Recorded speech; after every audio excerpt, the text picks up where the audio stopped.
welcome to the show. And today on Chet Chat with me is Saloni. Hi Saloni. Hi. Saloni is a rising sophomore at McGill in Canada.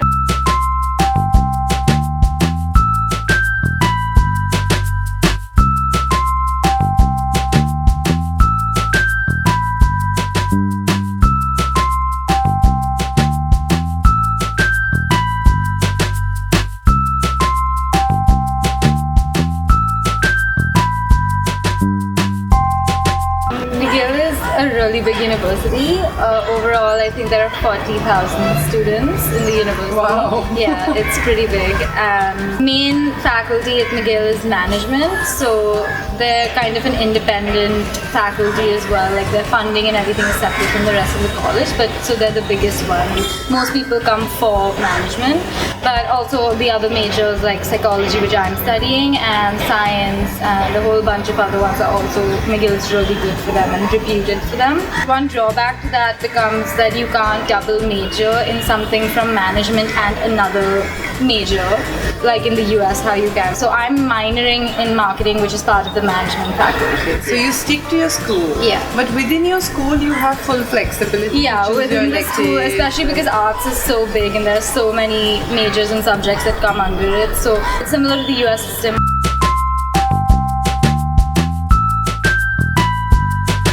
So it's really easy compared to the US, which has so many essays and a lot of extracurriculars that you need to have.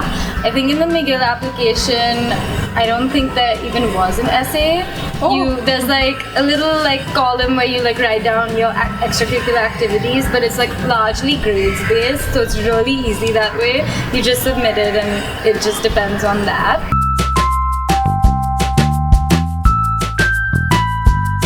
So there's a lot of scholarship opportunities that you get before and even after going to college. So before you go, just entirely based on your predicted grade. You don't have to apply for this separately. They just look at your transcript, and if you have a 41 or above in your predicted for the IB, then you get around $3,000 just to start with. That's just a one-time entrance scholarship.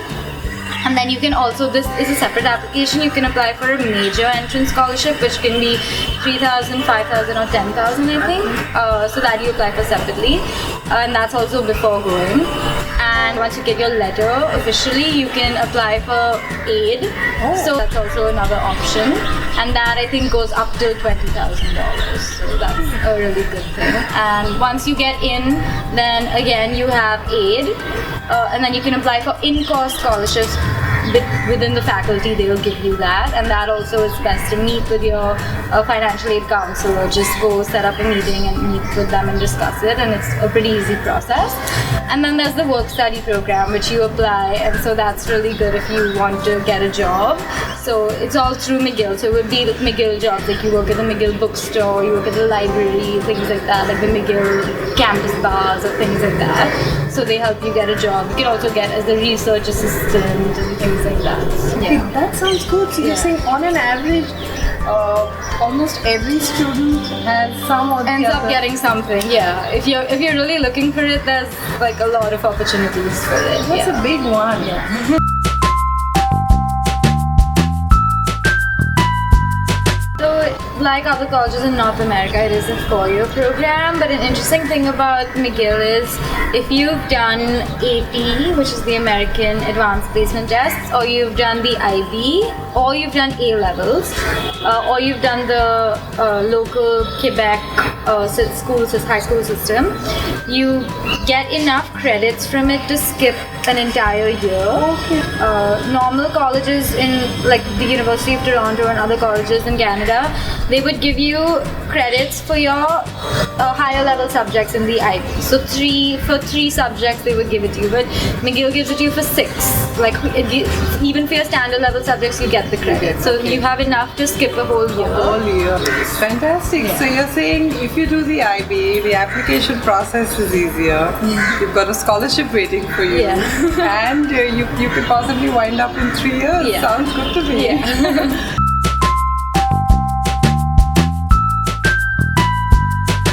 talk about housing. Do you have like a large campus?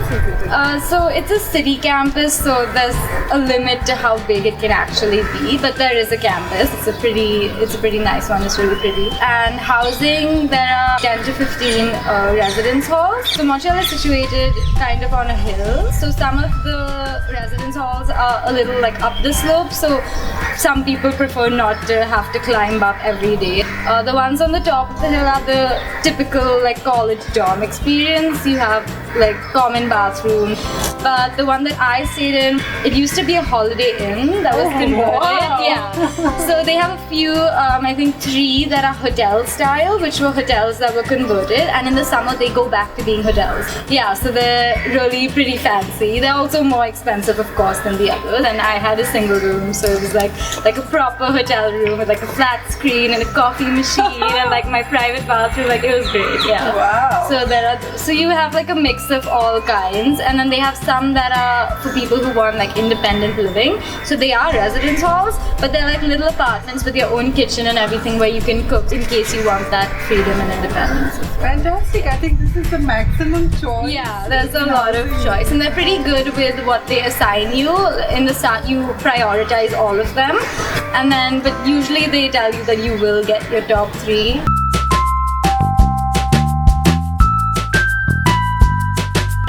And tell me, going from Bombay, what do you want to talk about the winter there? Oh yeah, so the winter is a big thing. Before I went, whoever I spoke to was just like, it's gonna get really cold, right? And I was like, yes, I know. And they're like, no, you don't understand. You have to understand truly how cold it gets. And I was like, yeah, I know, I get it.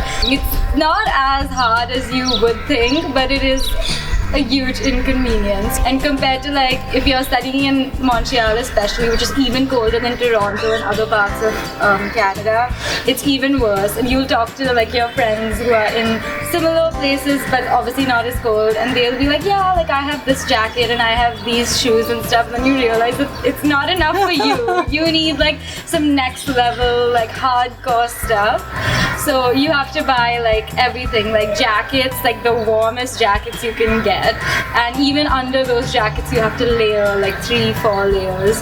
And then boots, people usually in the US and other parts of Canada get along with just like winter boots or like leather boots, but in Montreal like you need snow boots. Like I tried in the start of winter when I hadn't bought my stuff yet, and I was walking around when it had just snowed in leather boots, and I must have slipped like 50 times. Like it just doesn't work. But you have to make sure that you have normal boots, like fall boots, then winter boots, then snow boots, leather boots if you want, and so you have to cover the entire breadth of the boots. Yeah. Does the winter get depressing sometimes? That's actually something that one of my seniors warned me about before I went there. They were like, I just want you to know that it gets gloomy, and if you ever want someone to talk to, like I'm here for you. And I didn't really like understand what she meant. I was like, I don't think it's such a big deal, but it does, because there's like hardly any sunlight hours. Like I don't get up at like 10, I get up at like 12 or whatever. Especially like at college during finals and stuff, I oversleep a lot.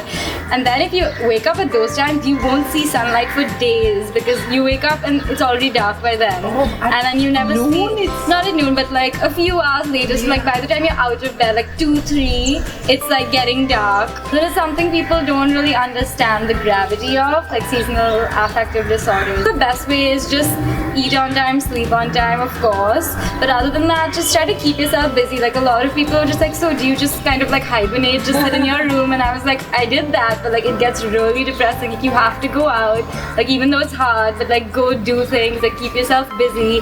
And that way Canada is great because they're so used to it. So even in the like depths of winter, there's like concerts, like outdoor events and concerts, and everything is happening. So you just have to like get involved. Okay, so step out, get involved, don't sit in your room. Yeah, definitely.